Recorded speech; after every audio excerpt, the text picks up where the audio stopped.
Take it away, Jason. Hello and welcome back to the Bookwave podcast, podcast book club.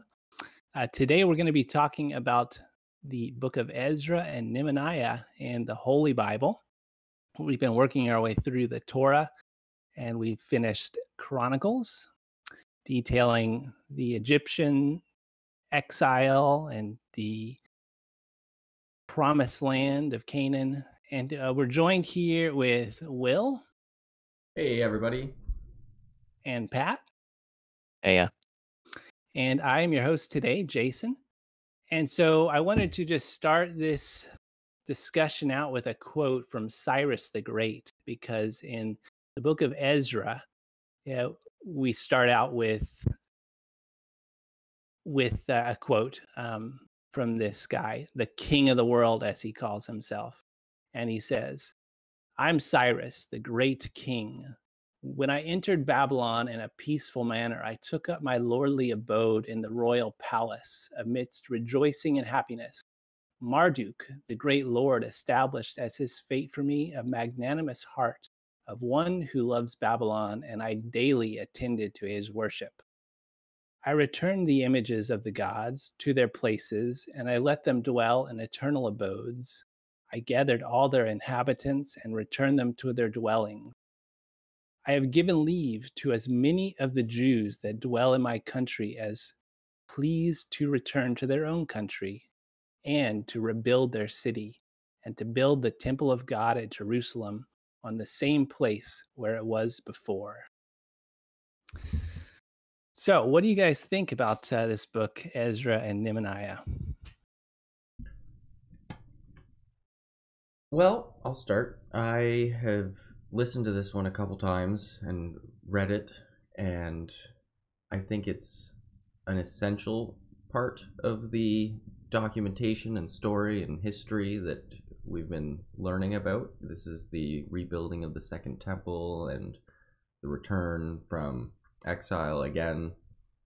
And I think there's some really interesting stuff that happens. And that quote has me wanting to discuss a whole other line of thinking that I hadn't planned on discussing, because it ties in really interestingly with a lot of the notions that I've been listening to on some podcasts not even podcasts, but lectures by Alan Watts in the Meaning Wave albums. And this idea of helping others, thinking you know what you're doing to be helpful for them. And you have this king who's, pronouncing himself great and mighty, and he's listing off all of these things that he's taking credit for having done. And it just has me, really with these out there kind of perceptions of it, like, how much ownership do we have of the actions that we commit, one, and two, how are we supposed to know what we're doing is good? And if it is so good, why do we even deserve credit for having done it? Because it needed to be done in the first place. Yeah, and to just go on to that, I mean, Ezra was somebody who was just fully committed to making things better for his people and for God, and just trying to understand that, and it kind of goes back to what I mentioned earlier, was that the idea of ownership and just acting as if you have a purpose, and that's very greater than yourself, and how effective it was. And ultimately, probably near the end of this book, I've been thinking about how difficult it is to actually maintain it until you've actually accomplished something, and the frustration that comes with it, because for the most part, what I've been picking up is this pattern of the Jews committing, idolatry and everything, and just falling back into their old behaviors and patterns and habits and everything like that. And just to have somebody come in and just say, well, why do you keep doing this? what's so great about having this kind of behavior? What do you hope to accomplish with it? And the idea that we have to trust in God and just go with it without the need of just questioning it is difficult, but the outcome of it is something profound. And so that's what I've got out of this. I don't know if there was anything any of you wanted to add. Yeah, well, that conflict you mentioned and the purpose that the Israelites keep, going through this cyclical process of adhering to the law and then worshiping idols and falling away from God. It's really one of the main themes that we've seen so far in the Old Testament. There's, if we go all the way back to the Tower of Babel, what we see is mankind building a temple to himself, essentially saying, I'm man and I want to be worshipped, and there's nothing greater than me. But these Hebrews are saying that there is something greater. That's their purpose. The God or this higher power is the thing to be worshipped and not your humanity. So there's conflict and conflict resolution, all the way up until the point of exile. We see the conflict of man and God in the Garden of Eden. Then we see the conflict of families with like Jacob and the patriarch. Their families are split, and then the main thing that leads to the splitting of the two kingdoms once they're already in the promised land is that story. I believe it's in Judges, where there's a guy traveling with his concubine, and a member from the Benjaminite tribe rapes her and kills her, and he chops her up and sends that body to all the 12 tribes. That's like kind of the conflict between or in the family itself. And they try to set up kings and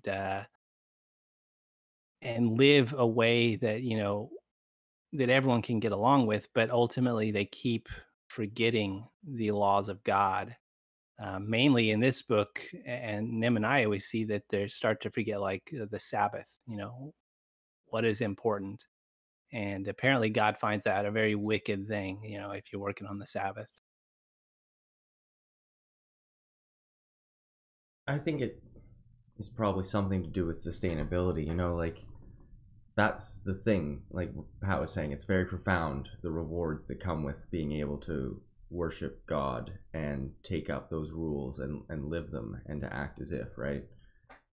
And it's also very hard to come to that conclusion, I think, for myself personally, at the very least. And to choose which one, right? Being born into this world where there's literally a whole bunch of different opinions on what the rules are and what the interpretation of the rules are and what the implications of the interpretation of the rules are and what the very specifically defined origin story of these rules is. There's way too many options, and that sort of makes me, I don't know, I feel like our generation has this problem to chew on. Like something has to happen where we can get the profound results that are so very clearly beneficial and make peace with what that new reality looks like. Because I think religions have been evolving since before this book was written. And perhaps even after this book started to get wrote. And I think that's very obvious that religions have continued to evolve. Some would say devolve or revolve, but certainly some evolving of some magnitude has been occurring for some thousands of years. And I don't think it's necessary that that stops. I don't think we've come to the final conclusion. Right. Like the reason I think that we have religions in the first place is what you mentioned, the necessity for sustainability into the future. I think when somebody died, humans have been around for about, like hominids in our current form, about 2 million years or so. And then maybe around 150,000 years ago, Homo sapiens kind of diverged and formed our own species. But with our imagination, when somebody dies, we imagine that they have some kind of spirit, and that spirit is continuing on after their body. And so that, I think, is our desire to imagine and project into the future. And so we started to create these gods and create wills of the gods. These gods had certain things they wanted. And ultimately, I think it was all a way to control your people so that you would follow a set number of rules and not get like too far out of line.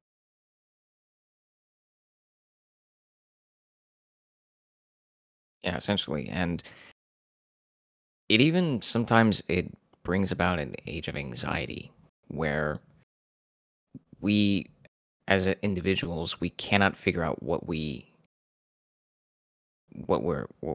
need to do when we're in a position of just trying to grow ourselves and trying to build whatever it is that we're trying to build. And there's so many options, and it's really hard to follow what you want to do because it's always clouded. And by the end of it at all, it's we hear this saying, the biggest mystery of all is yourself, because you don't know who you really are until you actually step forth and do something.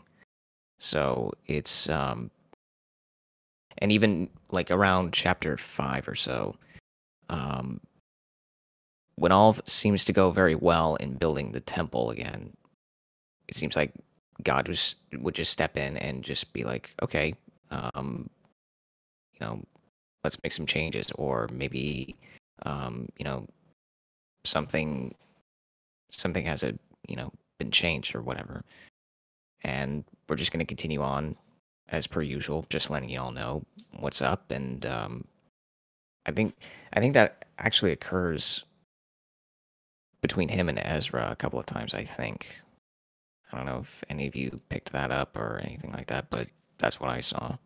So Ezra is a scribe, and unless I missed something, I didn't realize he talked with God, like in a dialogue. I remember reading that he prayed to God, but I didn't remember hearing God talk to him directly, which kind of separates the scribe from the prophet.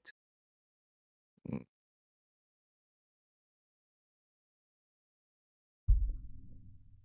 But getting to what you were speaking of a second ago, Pat, like doing things for yourself is kind of the crux of what Christianity seems to be getting at. They're saying that you should put yourself aside and only do the will of God, subjugate yourself to Him, um, and let your ego die.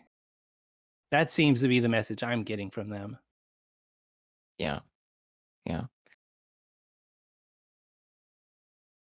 yeah, definitely. I don't think he spoke to God. I could be wrong. That's the trouble too when you're working through this book is, many people would interpret what we're doing as not nearly close enough.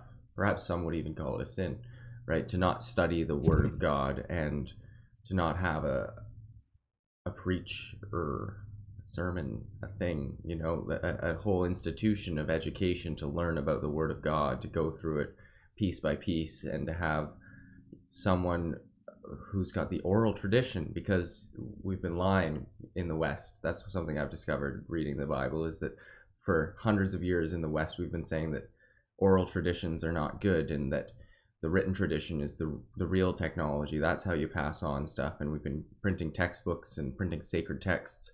And I opened them all and I discovered that it's actually just jot notes. And you need to go to a master who has the oral tradition, and the oral tradition has to be passed down. And it's a balance of study and application and lecture and insight and inquiry and journey that allows you to learn and master anything. And that's like that's what everybody's been doing this whole time. So for me, like especially here in Canada, I don't know how much you guys have heard about how silly and foolish an oral tradition is and how easy it is to lose track of your people without a written tradition. But it's like you do lose track of it all. You don't know what these names mean. You need someone with the oral tradition that has been taught what this means, because you can't make sense of it and you can't retain it all trying to read it in a year. Yeah. And for better or worse, this is our history. And this period in the Bible is really getting to the point in history that things start catalyzing and moving a bit faster than it was before in like the Bronze Age period. Um, but the exile, the Babylonian exile of the Jews, is something that I found to be historically interesting. You consider like Herodotus, the first king of Babylon. He was like in charge around 2000 years ago.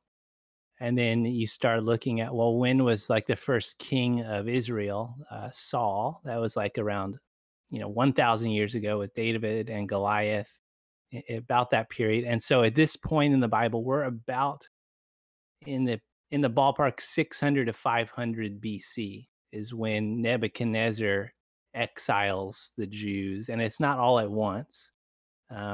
From reading I've been doing, it's some of the Jewish people left voluntarily, but there has been this like conflict, a regional conflict between the Assyrians, which is northern Mesopotamia, the Babylonians, southern Mesopotamia, and Egypt, and so they've all been fighting with the Israel, the kingdom of Judea, in the middle. And as it comes to pass, like the northern kingdom in the book of Kings and Chronicles is taken over by the Assyrians, and then here at the end of Second Chronicles, Babylon comes in and takes over and destroys Jerusalem. And then some of the Jews are sent off to be exiled. They're deported essentially, but not all of them. And so like the people who stay are what we call the Samaritans. And so they never left the land of Canaan, right? But I just find all of this historical stuff fascinating, like with Cyrus the Great coming in, and he writes down this restoration edict. It's known as the Edict of Cyrus, saying that people can go back to their promised lands. They can go back to worshiping the gods that they worshipped, even though he said this to multiple people. In the Bible, it's kind of put in the perspective of God, touched his heart and let the Jewish people go back specifically. But I believe he was also doing this to other people. And it was a way of introducing religious freedom, what our, the colonial forefathers in America allowed. It was kind of mirrored what we saw Cyrus do. And I think it was a way of like a different way of treating the people you're governing, because he's still wanting taxes from them. The Jewish people that are returned they call themselves slaves in their own land. They were given this land by a divine land grant by Yahweh, and then now they've been exiled from what they thought was their own land, and now they're back, but they don't really own it outright, so they're having to pay tributes. And yeah, it's an interesting situation. Yeah, I think this, according to, well, my version of the Bible, these events took place around 538 to 450 BC. So yeah, that's around that time. 538 is around the time where Cyrus would have been in charge. I think Nebuchadnezzar destroyed Jerusalem somewhere around 586, 585 BC. And so they remained exiled for 50 to 70 years. And when they were allowed back, from my understanding, not everyone wanted to come back. They were, had established themselves in Persia, and they were happy, And then they do, and some of them do get back. And then we find in Ezra that he's saying, well, you've married these Samaritans, or you married people that weren't exiled. And even if you've had children with them, guess what? You're going to break up with them and live right by the Jewish law. Yeah, Well, very harsh. So we return to where I was interested to go a few minutes ago, which is this notion of doing something that ought to be done, freeing the people, right?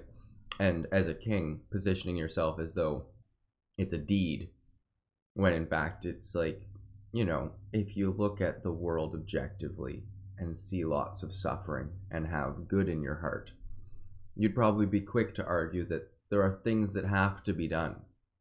Not because you want to be seen as the person who has done them, but to avail some of the suffering in the world. There are people that need clean water. There are people that need food. There are people that need shelter. And you look at this story of King Cyrus saying, oh, I'll return you to your land and I'll let you worship your God. And I am so great for doing this.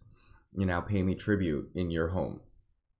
And it's like, well, that doesn't really make sense. Like, the notion of an empire, right, where you've taken over a country and now you're forcing its citizens to pay you dues, and they've already got a fully functioning society and they don't need any, you're not offering them anything but not killing them. And it's tyrannical. And I think that he positions himself getting very far away from that point. But that is the point, right? That you have the will to destroy, that you are stronger, that you are more dominant, and that you're going to pay tribute. And perhaps there was an exchange of services and infrastructure that I'm not aware of because it's not brought up in this text, and I don't recall it being mentioned in Isaac Asimov's Guide to the Bible. But that's certainly what's happening in our current governments, where we live in our homes. We're born into this society. We aren't living in exile. We aren't being forced to not be in our homes. We can be living in America and consider ourselves to be home. And we pay tax. And as a byproduct of that tax that we pay, we get all sorts of different benefits that are extensions of, capitalism and democracy and government. And we get defense systems, and we get help systems, and we get support systems, and electricity and utilities and funding to do R&D and all sorts of really cool stuff. And some people find that to be tyrannical, and think that, the internet should be free, and that money is created as a conspiracy to control people. And we're reading this story from, like you said, 2,600 years ago, and that's still the state of affairs. 2,600 years ago, they're being charged a tax to live in their homes. How far have we even come? Right, but with that tax, there's a whole system of order in place. It's not going to Which one? be beneficial to every single person, but as a whole, it's beneficial compared to anarchy and chaos. Are you talking about the United States tax or King Cyrus's tax? Both of them. Yeah. I mean, as the alternative of there being no taxation and no governance, because King Cyrus did appoint some governors to the area. I think he appointed like a prince to Judea. I think he's letting people go back to their home as a way to improve their morality. He could have a bunch of despondent exiles in his land, or he could have happy people that are productive and able to actually produce, consumables, pay a tribute, and not revolt on him. Does that make sense? Yeah, absolutely.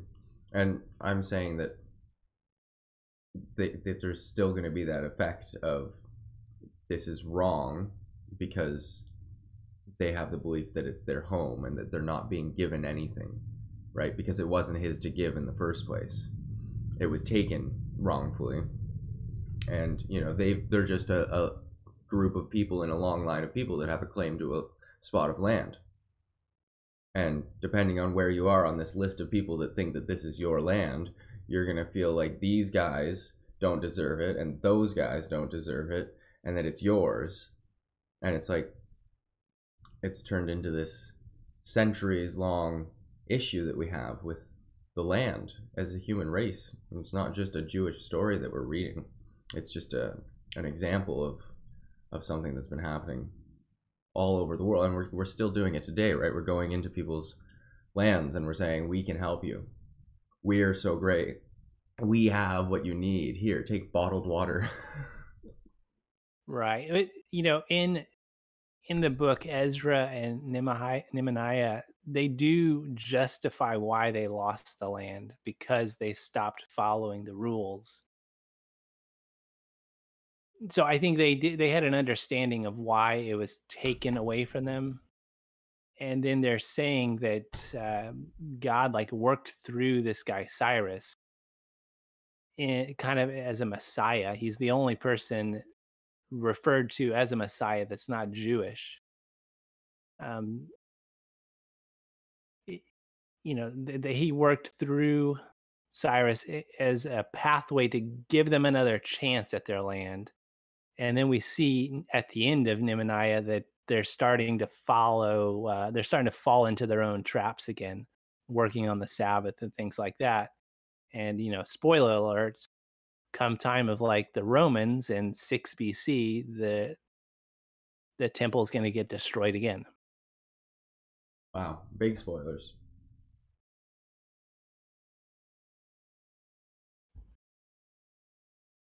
Yeah, it's very easy to just recognize how,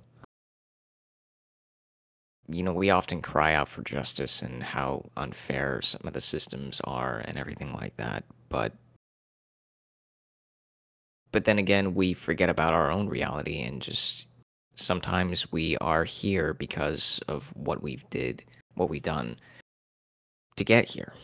And we don't even take time to look at how far we've come so far, and that's just lost on them.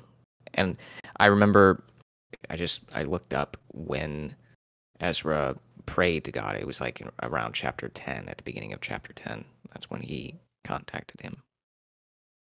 And so, um, and I guess that's when he makes the confession of, oh, we admit that we've done wrong. We were unfaithful. We're asking forgiveness. So, was that when he rent his hair and his clothes? Yeah. yeah. Right. Yeah, so Ezra, he's the scribe. He arrived somewhere in the 7th year of Ataraxes. So Cyrus had already left the throne of Persia, and this new king Ataraxes was in charge around 450 BC is what I put in my notes. And then the second person, Nehemiah, which originally these two books were written as one, he arrives in Jerusalem sometime around the 20th year of Ataraxes, so about 440 to 430 BC. One of the things I found kind of interesting, though, reading through the long list of names in Ezra chapter 2, is this one character named Barkos. Originally, it was spelled Barqos. And apparently, there's a god named Kos, spelled Qos. He's got a whole Wikipedia page. It's pretty cool. He was apparently identical to Yahweh. He was the god of the Edomites, which were descendants of Esau, Jacob's brother. And I just found it interesting because this is the only time in the Old Testament where this specific deity is loosely referenced through this guy's name, a form of theophoria, where they name a person after a deity. So I thought that was kind of interesting. And then in Nehemiah, I don't know if you guys caught this, where they're talking, he's walking around the wall trying to make an assessment of which gates need to be fixed. And there was one gate called the Dung Gate. Did you guys notice that? I mean, Sounds curious. maybe vaguely. Dung. It's like the shit gate or something. Yeah, yeah, that makes sense. I can Okay. imagine at the time, like, well, it was only 150 years ago we had a world climate change summit to address the fact that there was too much poop on the streets of New York, and that we're all gonna die.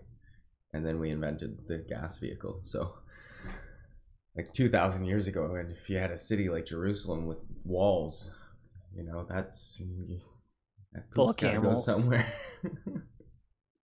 Yeah, I guess that's where they pile it all up. But so Nehemiah, he's like working on the gates. He's got a bunch of people helping him, but some of the people are the Samaritans and they were not exiled. And so he says to them, like, no, you're not going to help out. You have no part in this. Why is it that you guys think he didn't want their help? They're very nationalistic, it seems like, right? Like they told the Samaritans, like, you have nothing to do with us, and they stopped them from helping build the temple, and they stopped them from helping build the walls, and they took their Stop lineage. marrying our people. They took their lineage very seriously, and it's like if you couldn't prove that you were a part of the family, like you couldn't be trusted. And I think that that's maybe a byproduct of the times that they were living in, where if you didn't have that record, you could have literally been anybody, and you could have heard a rumor and be trying to get inside. Get into the cool club. Yeah, and it's, that's a good way to have a strong sense of unity if not everybody can get into the club. So it has some effects on the people, but I don't know why. Like these days, certainly you would hope that people wouldn't operate that way because we're all humans, and that's ridiculous. And we should all be a part of one big group of people that want to benefit everyone. Right. I mean, this ultimately level. all comes down to the fact that they're alleging that God made a covenant with Abraham. He didn't make that covenant with the people of Assyria or the Mongolians. He made it with Abraham and told him exactly where to live. So this guy Ezra is believed to have been one of the chroniclers who wrote the book of Kings and Judges and Chronicles. And it may be like a way that they're justifying their history of genocide and taking over this land through projecting it into the will of God. Yeah. Well, I mean, you gotta have a reason. You can't just do it randomly. You have to have a clever system to make peace with your conscience. And holy crusades through observation and reflection on history appear to be a very evangelical cause that allows a people to fight for something to believe in. You have to have that, and I don't think that is good, right? Like, because it's just justifying your war instead of doing something differently. But I don't know if you could do that at the time that they were in. But maybe there's a lot of similarities between our culture and theirs. I don't know how different we were than we think we are. Right. In Nehemiah, I believe it's chapter 9, he gives a really good account of the backstory going back to the time of leaving Egypt to the time of, King Solomon and Jeroboam and these guys rebelling. What I found significant, and we'll get into later on in the book in the New Testament, is that split between the two tribes, which he describes, the northern and southern kingdom, over the kingship of Saul and David. supposedly started with the murder of the concubine by the Benjaminite way back in Judges, where, you know, some people they rape and then cut up this guy's concubine, and it creates tension and a split between all the tribes. Supposedly, Christ is supposed to be coming in to cure and unify those 12 tribes. That's ultimately, I think, the purpose that they're trying to hint at early on in the book.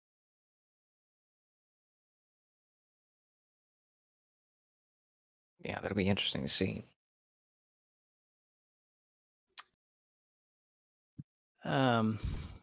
Yeah. So anything else from these Jason, 2 chapters?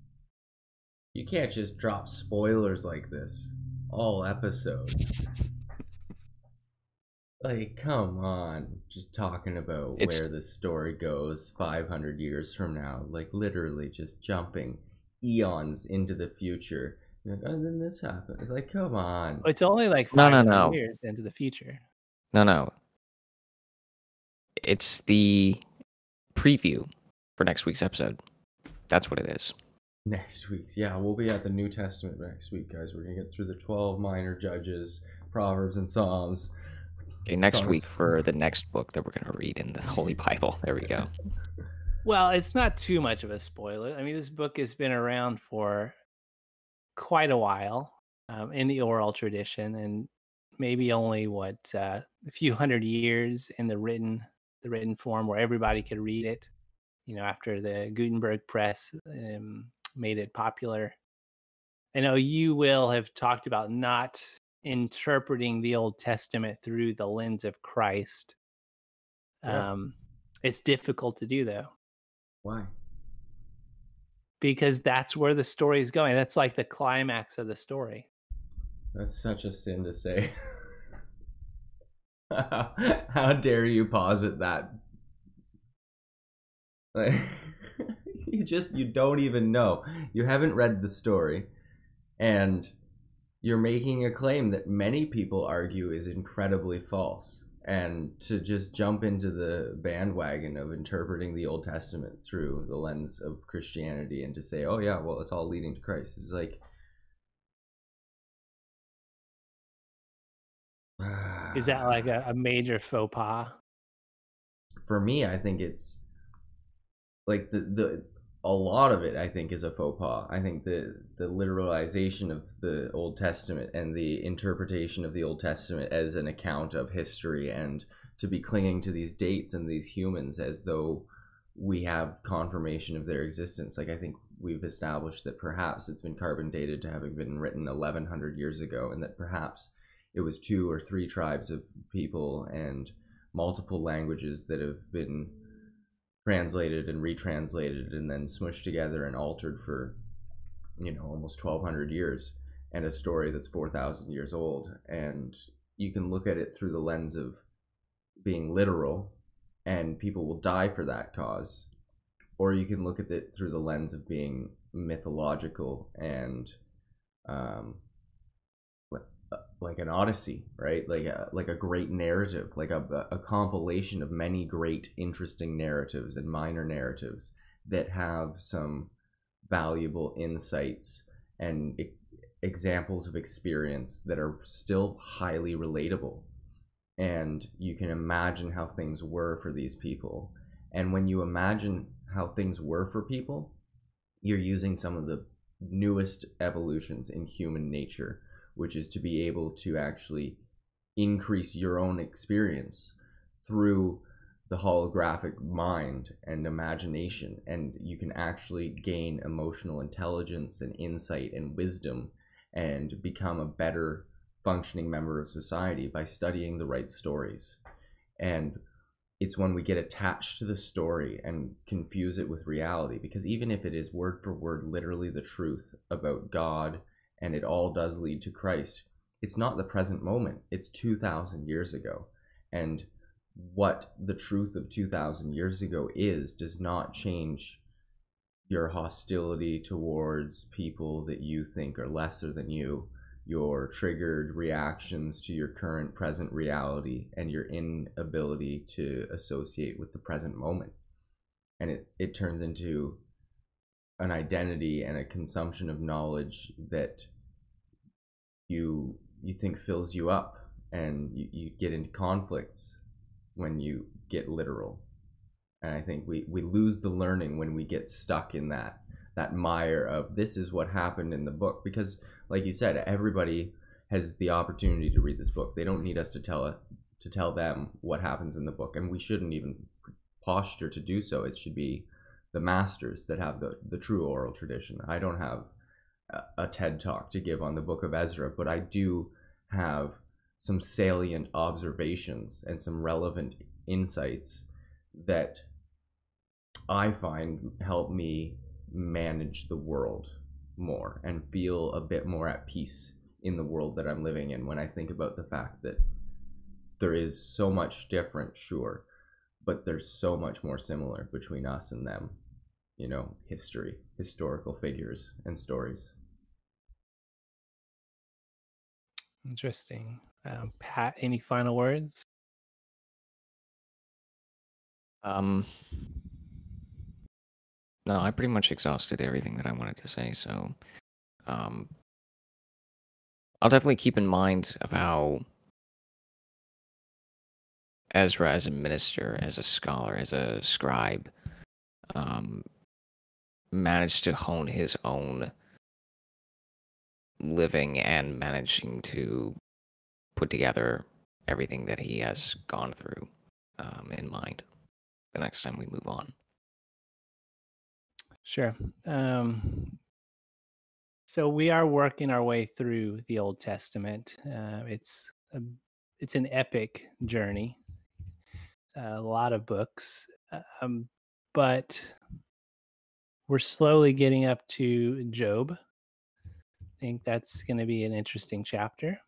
Not to say that these other books, Ezra and Nehemiah, are not interesting. But some people may think they know the Bible and have never heard of the book, or they don't know where Ezra is in the Old Testament.